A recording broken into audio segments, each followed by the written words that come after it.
Chapter 4 of the Miraculous Journey of Edward Tulane. Once there was a princess who was very beautiful. She shone as bright as the stars on a moonless night. But what difference did it make that she was beautiful? None. No difference. Why did it make no difference? Asked Abilene. Because, said Pellegrina, she was a princess who loved no one and cared nothing for love, even though there were many who loved her. At this point in her story, Pellegrina stopped and looked right at Edward. She stared deep into his painted-on eyes, and again Edward felt a shiver go through him. So, I wonder, do you have the same feeling I have when I read this? That Pellegrina kind of knows that Edward only cares about one person? I mean, that when I first read this, that's what I thought. Let's keep reading. And so, said Pellegrina, still staring at Edward. What happened to the princess? Said Abilene. And so, said Pellegrina, turning back to Abilene, the king, her father, said that the princess must marry. And soon after this, a prince came from the neighboring kingdom, and he saw the princess, and immediately he loved her. He gave her a ring of pure gold. He placed it on her finger. He said these words to her, I love you. But do you know what the princess did? Abilene shook her head. She swallowed the ring. She took it from her finger and swallowed it. She said, that is what I think of love. And she ran from the prince. She left the castle and went deep into the woods. And so what? Said Abilene. What happened then? And so the princess became lost in the woods. She wandered for many days.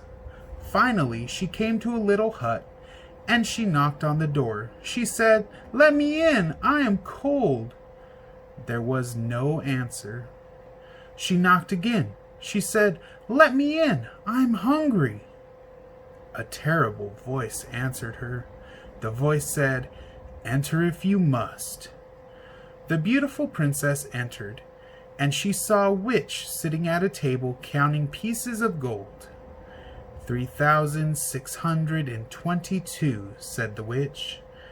I am lost, said the beautiful princess. What of it? Said the witch. 3,623. I am hungry, said the princess. Not my concern, said the witch. 3,624. But I am a beautiful princess, said the princess. 3,625, replied the witch.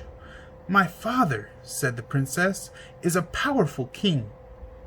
You must help me, or there will be consequences. Consequences, said the witch. She looked up from her gold. She stared at the princess. You dare to talk to me of consequences? Very well, then. We will speak of consequences. Tell me the name of the one you love. Love, said the princess. She stamped her foot. Why must everyone always speak of love? Whom do you love? Said the witch. You must tell me the name. I love no one, said the princess proudly. You disappoint me, said the witch. She raised her hand and said one word. Farthfiggery.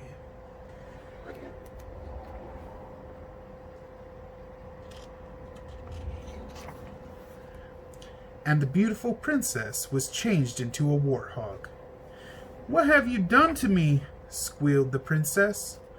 Talk to me of consequences now, will you? Said the witch, and she went back to counting her pieces of gold. 3,626, said the witch, as the warthog princess ran from the hut and out again into the forest.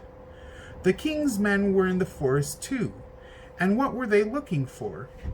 A beautiful princess? And so when they came upon an ugly warthog, they shot it immediately. Pow!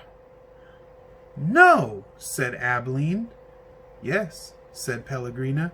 The men took the warthog back to the castle, and cook slit open its belly, and inside it she found a ring of pure gold.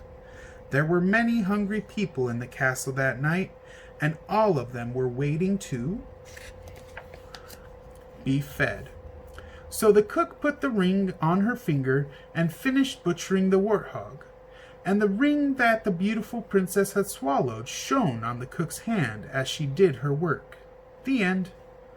The end, said Abilene indignantly. Yes, said Pellegrina, the end. But it can be.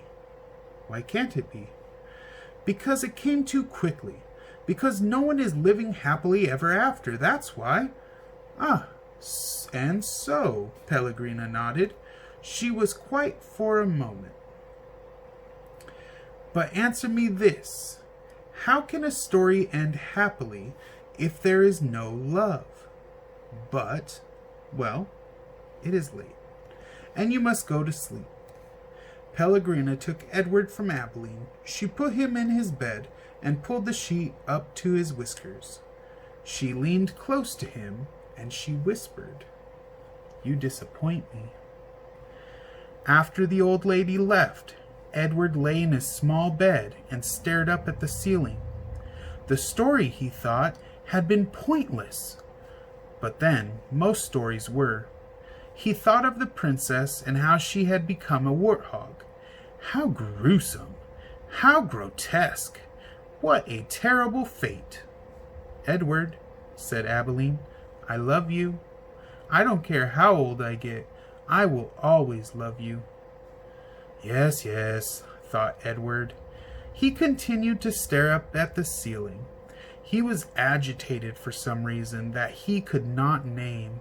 He wished that Pellegrina had put him on his side so that he might look at the stars.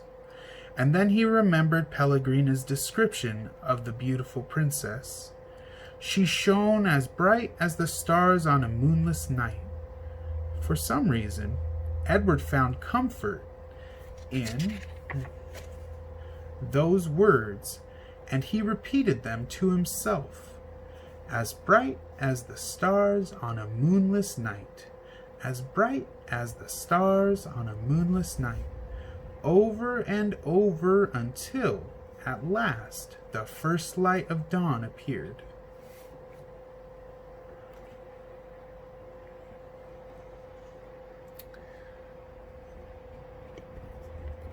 And so, I mean, that's chapter 4. Chapter 4, we get into the story. Now, that story, I want you to try to remember that story, because that story is really important too. I'm curious what you think is going on in this story. So if you got time, please, you can leave comments. You could also submit something to Class Dojo. What do you think is going on in that story? Why do you think that Pellegrina told Abilene that story with Edward? Let me know what you think.